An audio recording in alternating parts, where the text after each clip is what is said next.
السلام عليكم ورحمة الله وبركاته، ورجعنا لكم تاني وبرنامج الكرة مع وليد، واليوم مواهب مع وليد، ومعانا ناشئ من ناشئين أكاديمية الكابتن عادل طلحة، وهنقرب له ونتعرف عليه. تعرف عليك كابتن؟ أنس محمد إبراهيم. يا كابتن أنس، أنت مبسوط في الأكاديمية بتاعت الكابتن عادل؟ أيوه. عندك كام سنة؟ عندي 11. ما شاء الله. تحب مركزك إيه في الملعب يا كابتن أنس؟ لا، بلاي ميكر. بلاي ميكر. صانع ألعاب. بس أنا شايف إن أنت ممكن تكون بطيء شوية. ماشي تمام. لازم تزود شوية من الريتم شوية. تمام. طيب مثلك الأعلى مين؟ مثل أعلى في أوروبا ولا هنا في مصر؟ والله ابدأ بمصر وبعدين نخش على أوروبا. في مصر محمد مجدي قفشه وعبد الله السعيد. ما شاء الله. أنت مذاكر؟ أيوه. أنت أهلاوي ولا زملكاوي؟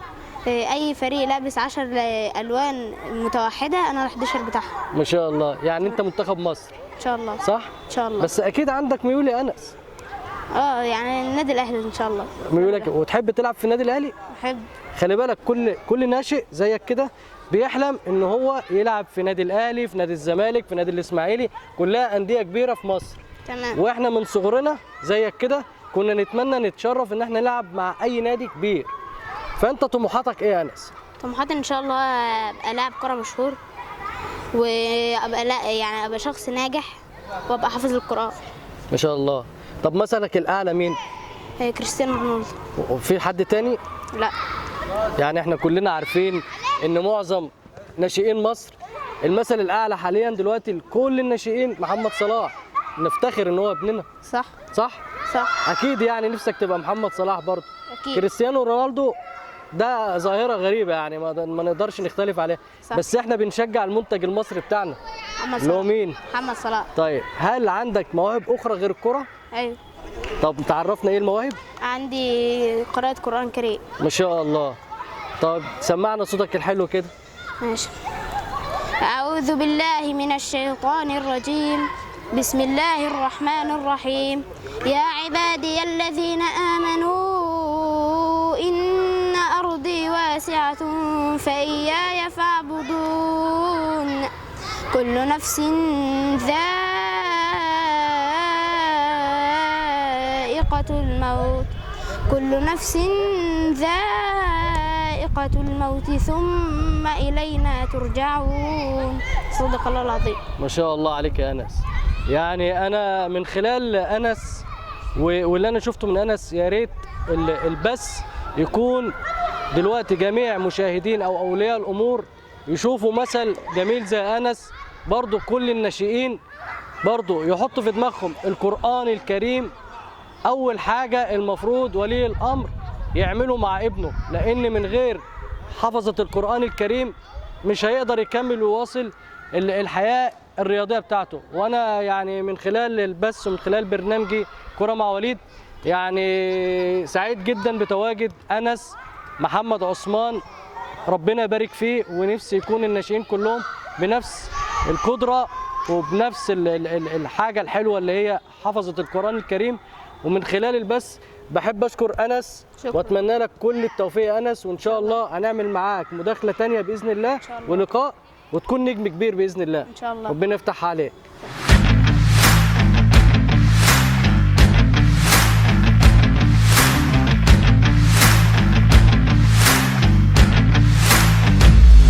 السلام عليكم ورحمة الله وبركاته، ورجعنا لكم تاني والكرة مع وليد. اليوم مواهب مع وليد، ويسعدني أن يكون معانا ناشئ آخر من أكاديمية الكابتن عادل طلحة، ونقرب للناشئ ونعرف مين هو. اسمك ايه يا كابتن؟ أحمد حاتم. علي صوتك شوية عشان السادة المشاهدين. أحمد حاتم. ما شاء الله. مبسوط في أكاديمية الكابتن عادل؟ أنت من هنا من سنة كام يا أحمد؟ من سنة. بقالك كام سنة هنا في المدرسة؟ 4 سنين. بقالك 4 سنين. عمرك كام سنة يا أحمد؟ عندي 9. عندك 9 سنين؟ ما شاء الله. طيب أنت بقى حابب تلعب في إيه؟ نادي إيه في مصر؟ مصر النادي الأهلي. كويس. مثلك الأعلى في مصر مين؟ في الأهلي؟ محمد شريف. ما شاء الله. طيب وفي أوروبا؟ في أوروبا ليفربول. مين مثلك الأعلى في محمد صلاح. ما شاء الله. كل ناشئين مصر زي ما حضراتكم عارفين إن هم نفسهم يبقوا محمد صلاح، ويا رب من خلال برنامج الكرة مع وليد نشوف كل الناشئين والبراعم يكونوا محمد صلاح. واحنا سعداء بتواجد الكابتن احمد حاتم يكون معانا، وان شاء الله يعني متوسمين خير ان ربنا يكرمه ويكون محمد شريف في الاهلي ويكون اكيد محمد صلاح في ليفربول وفي اوروبا. وكنتوا معانا وبرنامج الكرة مع وليد ومواهب مع وليد.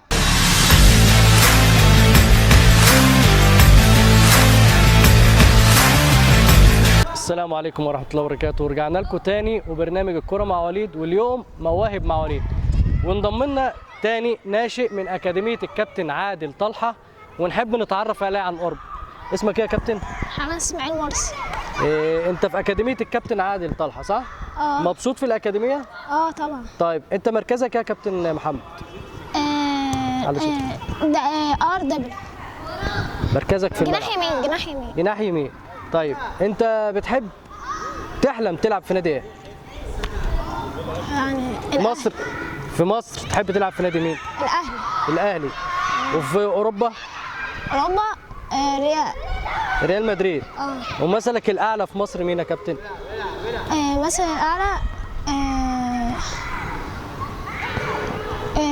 مثلا في مصر محمود كهربا. محمود كهربا. وفي اوروبا؟ في اوروبا بنزيما. طيب انت عندك مواهب اخرى غير الكرة؟ لا. يعني عندك رسم، عندك لا. ولا هي الكورة بس؟ هي الكوره بس. هي الكورة حياتك وعشقك. اه. طيب يعني انت دلوقتي مدي اهتمامك كله في الكورة. اه. بتدرس يا محمد صح؟ اه. في سنة كام؟ في سنه اولى اعدادي. ما شاء الله. حابب بقى انك تبقى حاجة برضو في الدراسة بخلاف الكورة اكيد يعني؟ لا مش حابب، يعني انا حابب ابقى لاعب كويس يعني. لا، الحياة العلمية برضو لازم يكون كل ناشئ يكون حياته العلمية دي اساسي. الكورة هواية، معروف ان الكورة هواية بس الحياة العلمية لابد منها. لازم يعني طموحاتك تبقى دكتور، تبقى مدرس، تبقى مهندس. انت طموحك ايه؟ ابقى دكتور سنان. دكتور اسنان. وان شاء الله ربنا يكرمه ويكون دكتور اسنان ولاعيب كويس. ومن خلال لقاء مع محمد اسماعيل ناشئ من اكاديميه الكابتن عادل طلحه، احب اقول لكم انتظروني وناشئ اخر.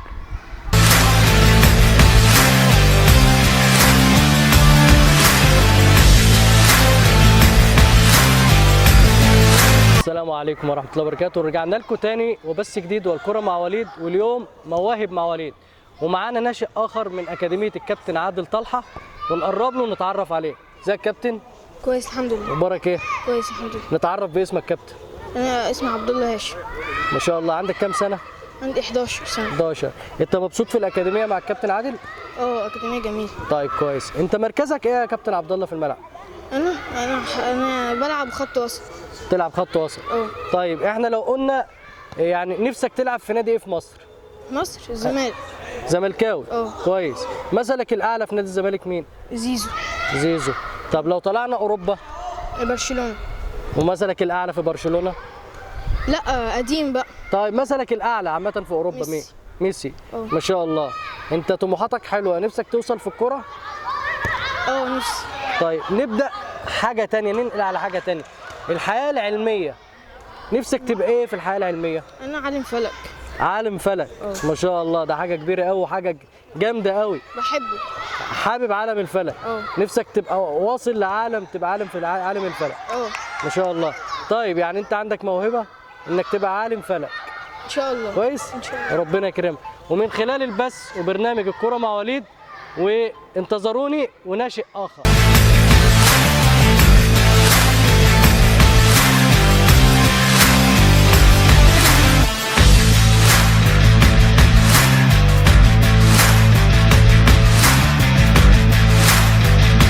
السلام عليكم ورحمة الله وبركاته. رجعنا لكم من جديد وبرنامج الكرة مع وليد، واليوم مواهب مع وليد.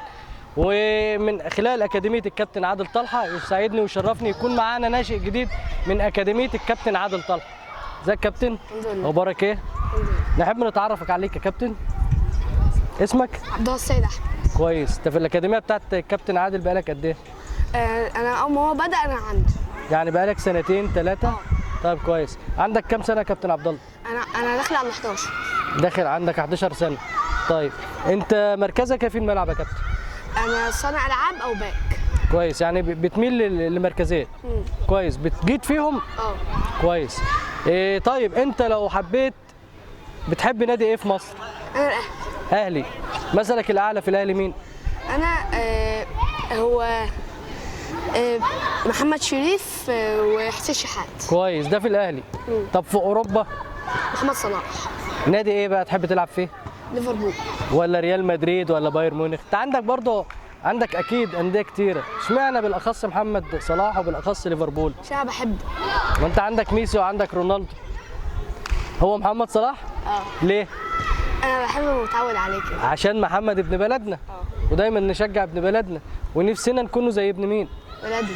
كويس يا عبد الله. ومن خلال برنامج الكرة مع وليد ومواهب مع وليد وانتظروني وناشئ آخر.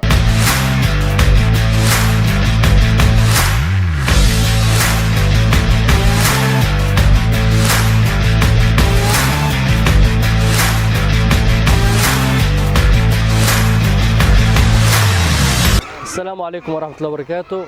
رجعنا لكم من جديد والكرة مع وليد، واليوم مواهب مع وليد ومعانا ناشئ آخر من أكاديمية الكابتن عادل طلحة ونحب نتعرف عليه. ازيك يا كابتن؟ يوسف إكرام. أخبارك إيه؟ الحمد لله. اسمك إيه يا كابتن؟ اسمي يوسف إكرام. لا على صوتك شوية عشان السادة المشاهدين. يوسف إكرام عبد العاطي. ما شاء الله. مركزك إيه يا كابتن يوسف في المركز؟ مهاجم. مهاجم. طيب أنت مثلك إيه بقى في أندية مصر؟ محمد صلاح. لا في مصر.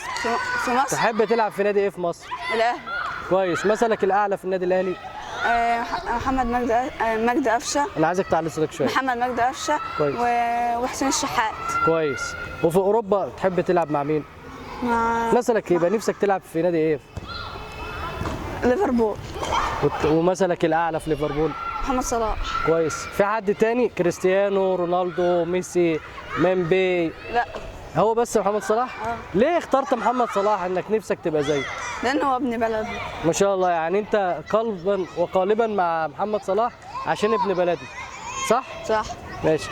تشرفنا بالكابتن يوسف، وان شاء الله انتظروني وناشئ اخر من اكاديميه الكابتن عادل طلحه.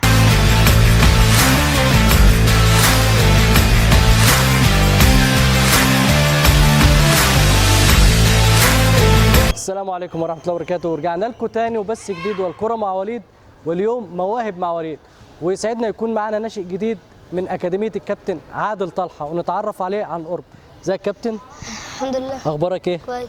اسم حضرتك ايه يا كابتن؟ يحيى يوسف السعيد. لا علي صوتك عشان الساده يحيى يوسف المشاهدين. السعيد. كويس. مركزك ايه في الملعب يا كابتن؟ هجوم. هجوم. بس مش عارف ان مركز الهجوم ده دايما بيبقى القوه البدنيه بتاعته لازم تكون قويه شويه. كويس. طيب انت لو حبيت تلعب في مصر تلعب في نادي ايه؟ في الاهلي. يعني مثلك الاعلى في الاهلي؟ ومهاجم. مثلك الاعلى مين اللاعب اللي تحب انك تكون زيه؟ كهربا. ومين تاني؟ الشناوي. طيب الشناوي جوه. الشناوي حارس مرمى.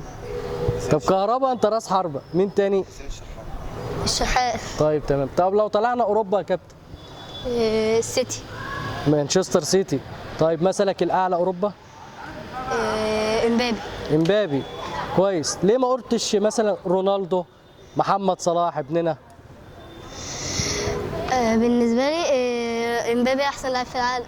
طب يعني احنا لو جاملنا مثلا ابن بلدنا كابتن محمد صلاح قامه كبيره، كل ناشئين مصر دلوقتي تتمنى تكون محمد صلاح، انت مش نفسك تبقى محمد صلاح؟ نفسي. طيب ننقل بقى على الحياه العلميه، نفسك تبقى ايه لما تكبر كده؟ تبقى دكتور مثلا، مهندس؟ مهندس ايه؟ مهندس بيوت.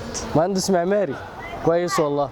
وده كان معانا لقاء مع الناشئ يحيى أشرف، وبنتمنى له التوفيق، وكونوا معانا وبرنامج الكرة مع وليد وبس جديد إن شاء الله.